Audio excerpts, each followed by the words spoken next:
Coming up, as previously discussed on this podcast, a Brian Lewis New York Post article now suggests that maybe Kyrie Irving has always wanted to remain a Brooklyn Net.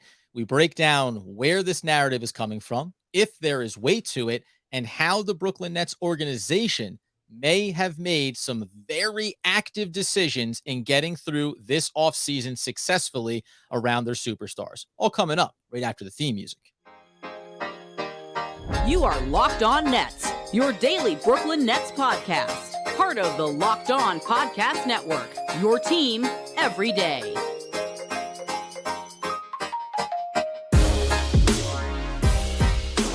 Brooklyn, yo. Hey, who do you think you are? We are the Brooklyn Nets coverage here on the Locked On Nets podcast, where, of course, right here on the Locked On Podcast Network, it's your team, those Brooklyn Nets, every single day. Over there, you're going to find Doug Norrie, owner-operator, DFSR, for all your daily fantasy sports rankings, DraftKings, FanDuel. He's got you covered. I'm Adam Armbrecht, breaking down the New York Football Giants on the One Giant podcast with my boy, Andy Mack. We thank you for making us your first listen of the day, free on all those great platforms. And Doug, we kick it off here, man, diving in on, as we said at the top, a New York Post article from Brian Lewis that suddenly suggests maybe Kyrie Irving never wanted to leave Brooklyn. We'll get into some of the quotes here. We have them ready to go, but just initially, as I said, we did talk about this over the course of the offseason around where Kyrie actually stood in the spectrum of the Brooklyn Nets.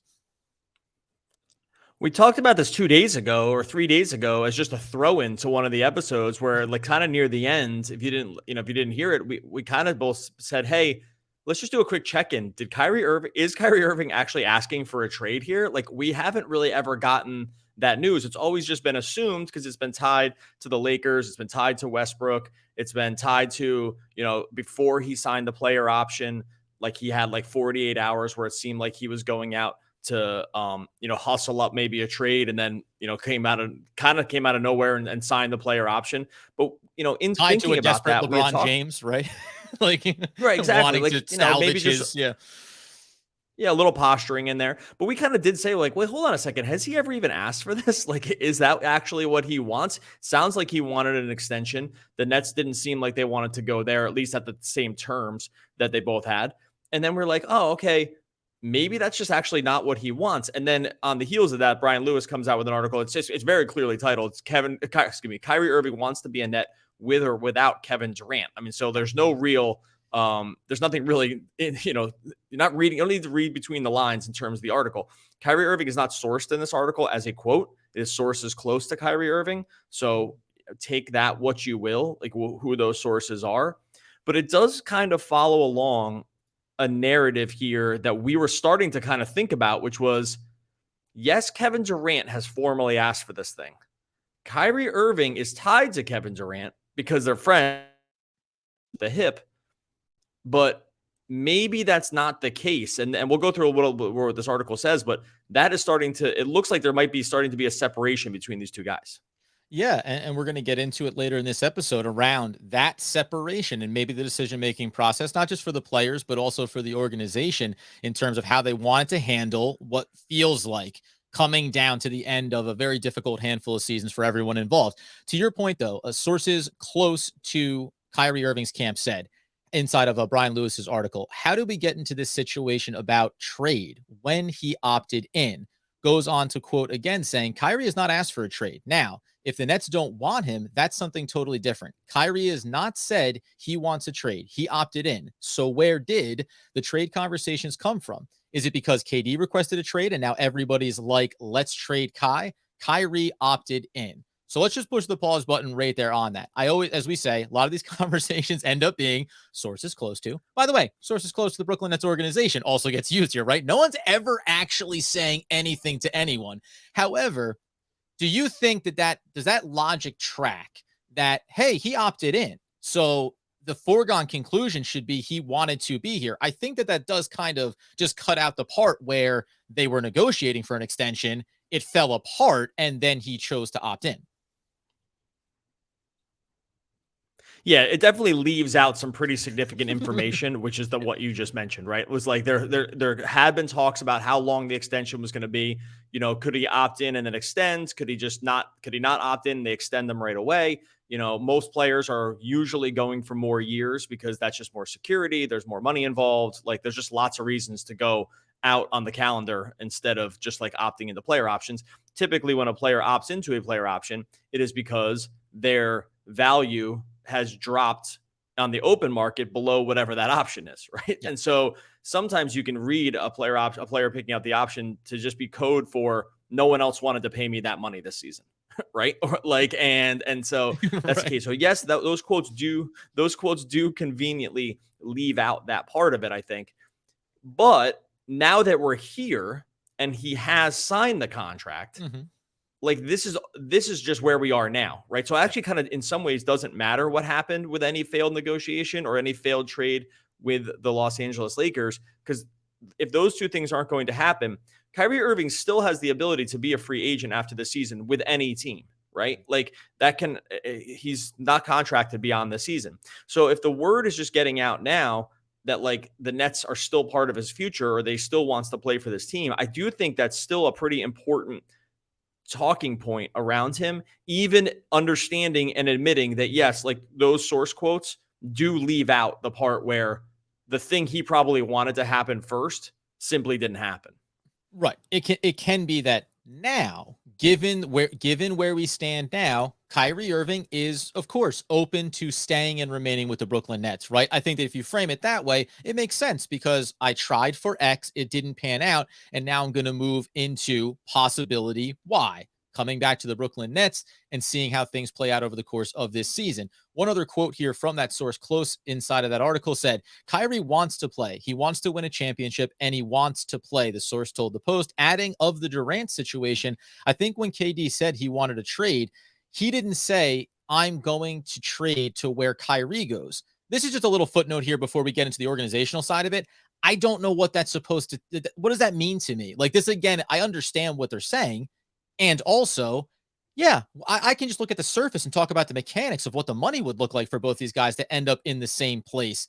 That need not be a factor inside of this. So I don't know if that doesn't hold any water to me, I guess is the point. Like, what do I care if KD said these guys want to be attached and go somewhere together, that they want to remain together? Everything up until this off season has been about how these two players are connected to one another, and where one goes, like Kyrie coming to Brooklyn, is where the other, Kevin Durant, was going to go as well. So it is interesting to hear, if it's a source close to Kyrie, that there is this divergent between what has been said in the past versus where we stand now.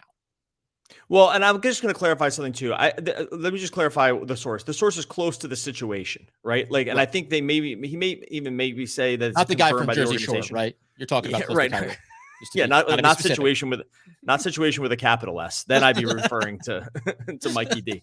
No, I'm not. That's not what I'm doing here. We have to make some interpretations around possibly what even has already what has already transpired, so that we can understand where Kyrie Irving's head is right now. Because this is another thing, when you actually hear this article and then go back and look at what already happened, you actually can reframe some of the timeline of events, because it does look a little different now in light of this Ryan Lewis article. I'll talk about that in a second. First, going to talk about our friends over at Built Bar, the healthiest and tastiest protein bar out there. Point Stop Built Bar has just figured this stuff out. When it comes to keeping you healthy, when it comes to tasting good, when it comes to getting all the flavors you want in your protein bar, they got the coconut brownie chunk Built Bar.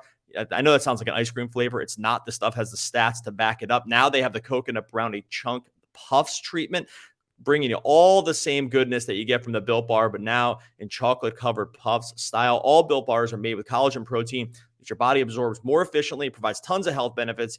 You can eat something that tastes good and is good for you. Best part about Built Puffs, they taste amazing, but you can enjoy them guilt-free. Like I said, this stuff's actually going to make you healthier. You go to built.com. You use the promo code LOCKED15. You're going to get 15% off of your order. Use the promo code LOCKED15 for 15% off at built.com. Okay, so the next, I think, kind of component to this is, as you say, framing it, is where did the organization and Kyrie stand at the beginning of the offseason versus where the breadcrumbs lead us to believe they could be now? And just one other thing that I'll pull out of that Brian Lewis article from the New York Post was over on Ian Eagles podcast, as you know, voice of the Brooklyn Nets, where he said, with each day that goes by, I think there's a greater chance that the two sides might find some common ground, might determine that it's in the best interest of both sides to play this out for a year and then go on, obviously, and see where they stand from there, as I just tail away from that quote. But you mentioned it there a moment ago about looking back and thinking, okay, when the offseason gets underway and they go into extension discussions and things break down around length and everything else, all of a sudden it comes out. The Brooklyn Nets have granted Kyrie Irving to seek a sign and trade. And now, to your point, when we look back, to me, that actually reads now like the Brooklyn Nets said, go ahead, buddy. We think we're probably done with you. Now, it leads into the situation with Kevin Durant, but at least on its surface right there, it was, we're all good here. Go find yourself a trade partner, and we're happy to let you move on and for us to be able to move on from you as well. Yeah, for sure. I mean, like, you have to just start visioning it this way because, you know, the NBA has become all about negotiations through the media. Like, that has just become something that's kind of happened here. Like, Woj and Shams and a lot of other guys like Jake Fisher, Haynes, like all these guys are so powerful with their reach and their connections to other organizations, with their, you know, just understanding of the league, that they are essentially like another arm of the NBA. Like, they're almost more than media. Like, it's media in the past has been people who write articles, right? Now it's just like something totally different. So now, looking back at the Kyrie thing, it's very difficult to understand. You actually have to really wonder, like, what it was. Like, I think it was probably just both. I think it was both things. The organization said, we don't want to pay you this amount of money for this many years. Kyrie said, I want this for this many years. They probably just at that point said, okay, let's just stop this. If you can go find a better offer, we want you to do that. Please, you know, go, and we'll go forward. And then what happened very quickly was Kyrie wasn't able to find that offer. And then, because remember, that timeline was so short. It was like, go seek a trade.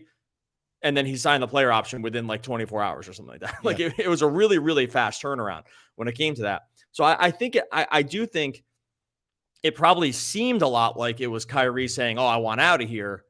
When now, in light of this, it probably just looks like more like a small contract negotiation that ended up having both sides just hitting pause button and saying, let's just see what else the market has to see if everyone can be happy. But and we'll talk about this later, but it does start to point to like where we're getting with Kevin Durant too. Yeah, and I think so. The first quick thing is just, I will say, I can ask your opinion on it, but it's like having so much of the negotiations occur out in public and through the media, it just seems so detrimental to it. Like, whatever, in any instance, not just the Brooklyn Nets, Kyrie Irving, Kevin Durant, whoever it may be, it just seems like your better play is to, hey, let's get into a room, let's have the conversation, and let's move forward from it. And I don't mean when you hear talking heads saying, well, what do we think's going to happen? What do we speculate is going to be the possibilities? When you hear about sources close to the Nets or sources close to Kyrie Irving or close to the situation, those are people that we at least assume have reference points with the players or with the team or with the GM, right? And once that happens, it's like, are you really going to send the messaging through the media? Even if best or worst case scenario, just have the conversation and don't bother doing this thing where it's like, hey, did you hear what may have been said about you? Oh, maybe I would respond like this. And all of a sudden the messaging gets so extrapolated that you can create more tension. You can create more issues than need be there, even if it is about ultimately parting ways. And to your point, I think it can just be, we're not ready for that commitment. If you can find it, it's okay with us. I think they would feel differently around Kevin Durant or different decisions.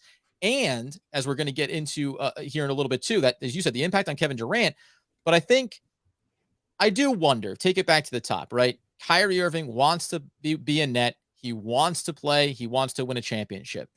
I am very curious if part of these conversations and everything that's gone on behind the scenes, if Kyrie Irving and Sean Marks and Joe Tsai and the organization have had any type of communication where the sentiment is, man, that was a crazy 3 years. Am I right, fellas?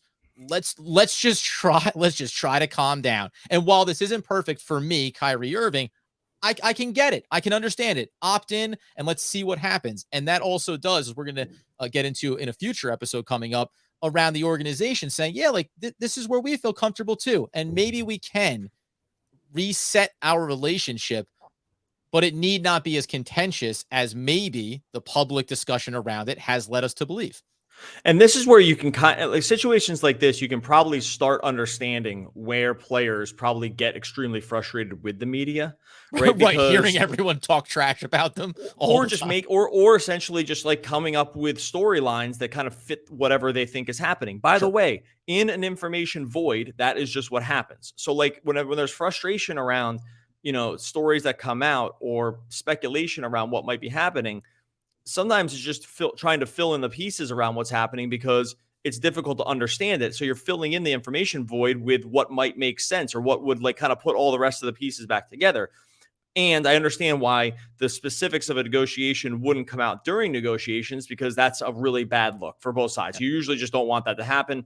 A key part of most negotiations, at least like when they're getting close, is like you really need to have pretty locked doors around that. Like you don't want it to get out because it can really harm both sides in the process and it can create bad feelings and things like that.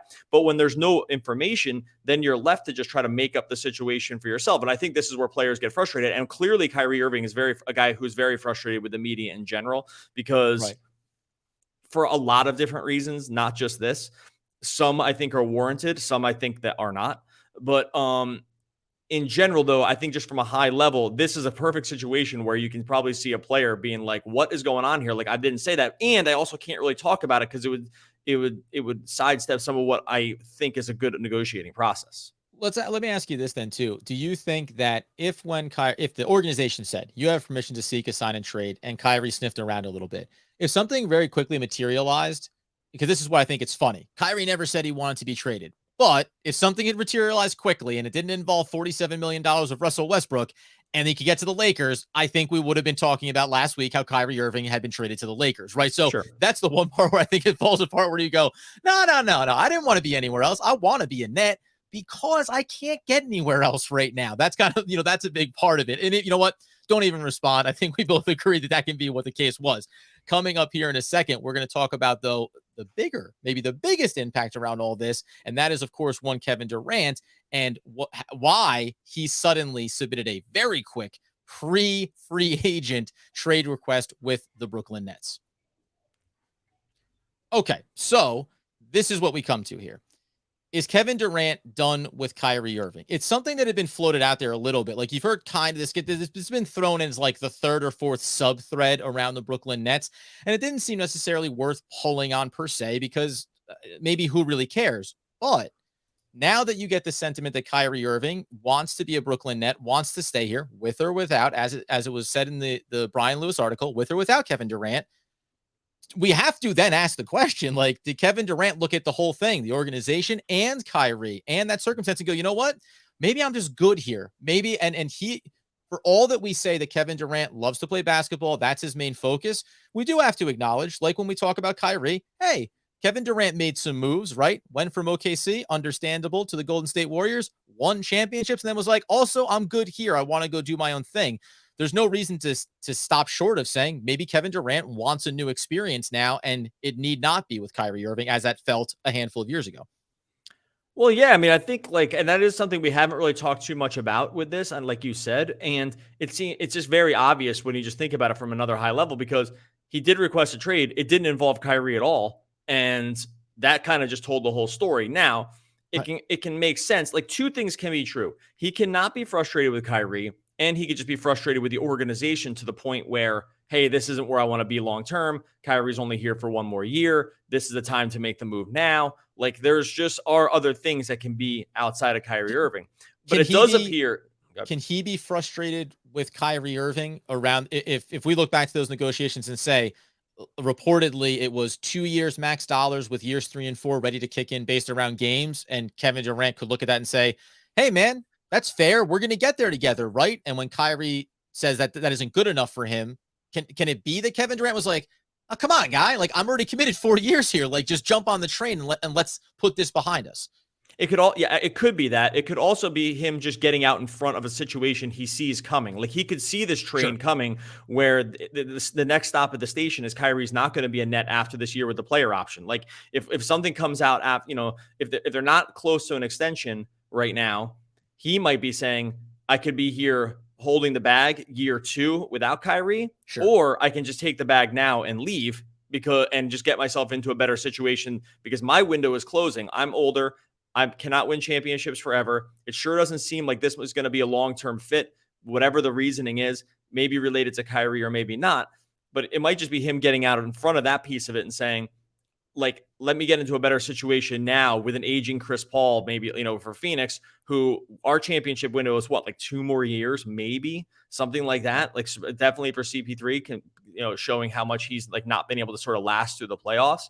It could be just as much that, but it could also be the part where, and this is speculation as it all is, where he just kind of looked and said, hey, that 3-year thing with Kyrie just didn't work the way I thought it was going to.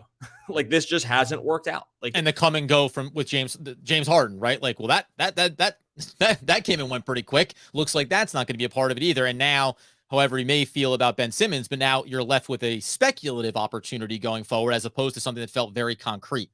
Yeah, and you could just look at cumulatively what's happened over these last 2 years and just have a view of the organization that is not trustworthy, is like maybe failing to see the vision, was not able to retain another superstar in Harden, right? Maybe whatever he feels about Simmons, who knows? Like we haven't seen those guys together really. We haven't seen Durant comment on anybody like that. You know what I mean? Like not like he does it a ton, but we haven't seen any of that. There's by all outward appearances, these guys like aren't necessarily close. And so where it's like clearly he and Kyrie are, because Kyrie's on his podcast and they're clearly friends and all this other stuff.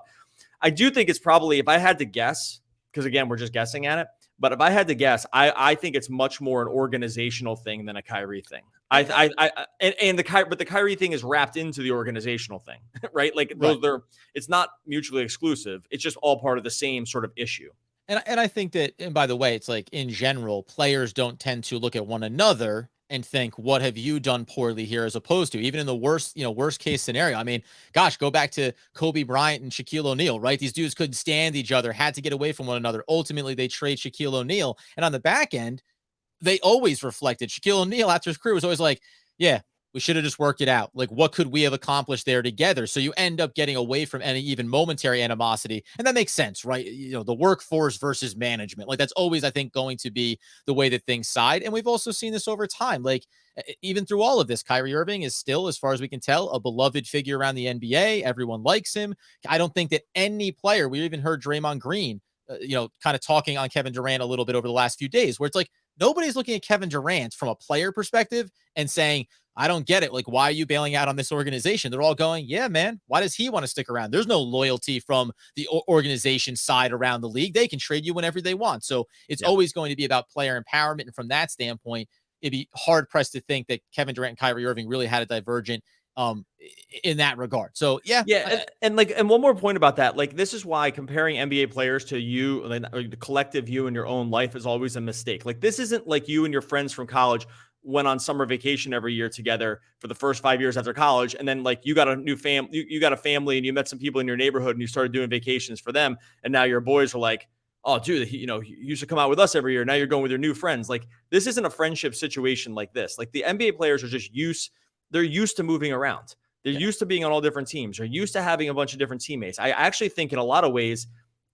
of any group that's not going to take a lot of this stuff personally, it's this group, right? They've all just had different teammates.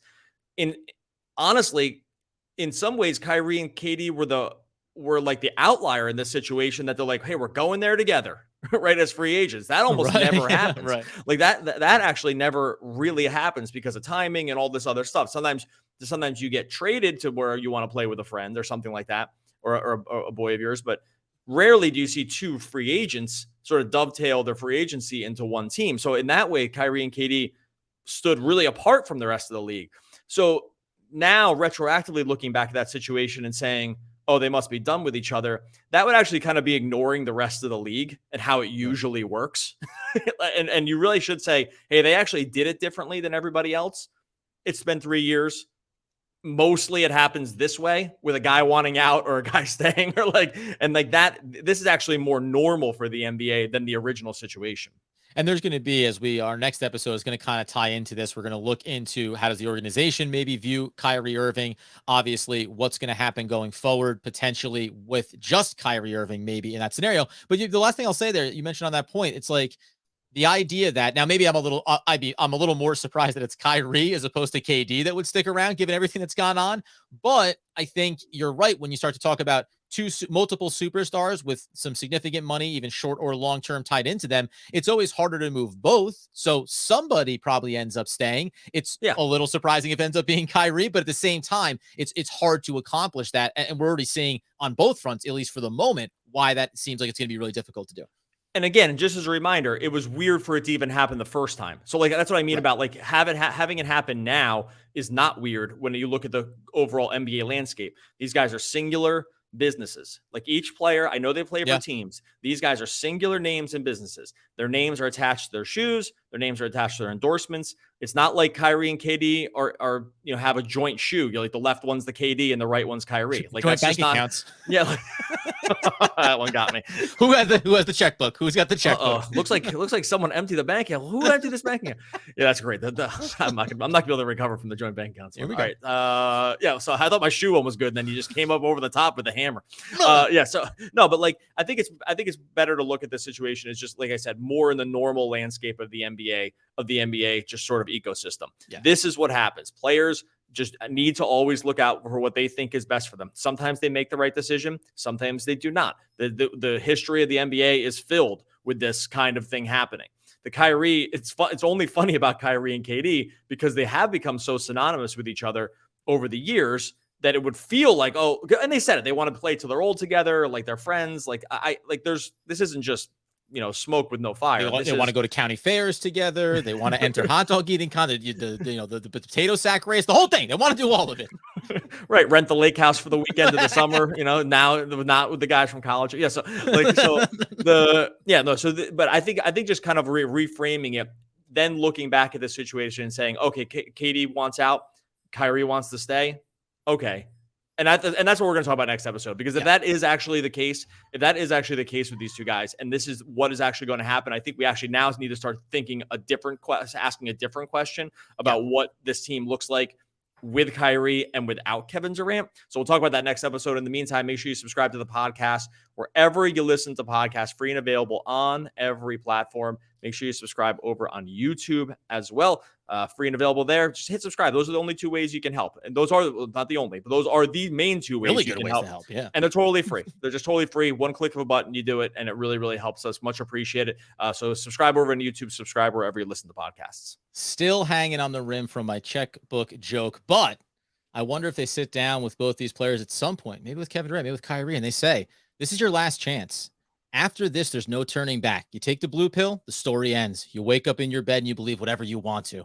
Or you take the red pill, you stay in Wonderland, and I show you how deep the rabbit hole goes. Morpheus. R.I.P. We're one of the all-time great poets from the first version, but we rebooted that bad boy for movie number 4. As impressive, no. So he's back. So one of the all-time great poets. We'll be back again tomorrow talking more Brooklyn Nets basketball.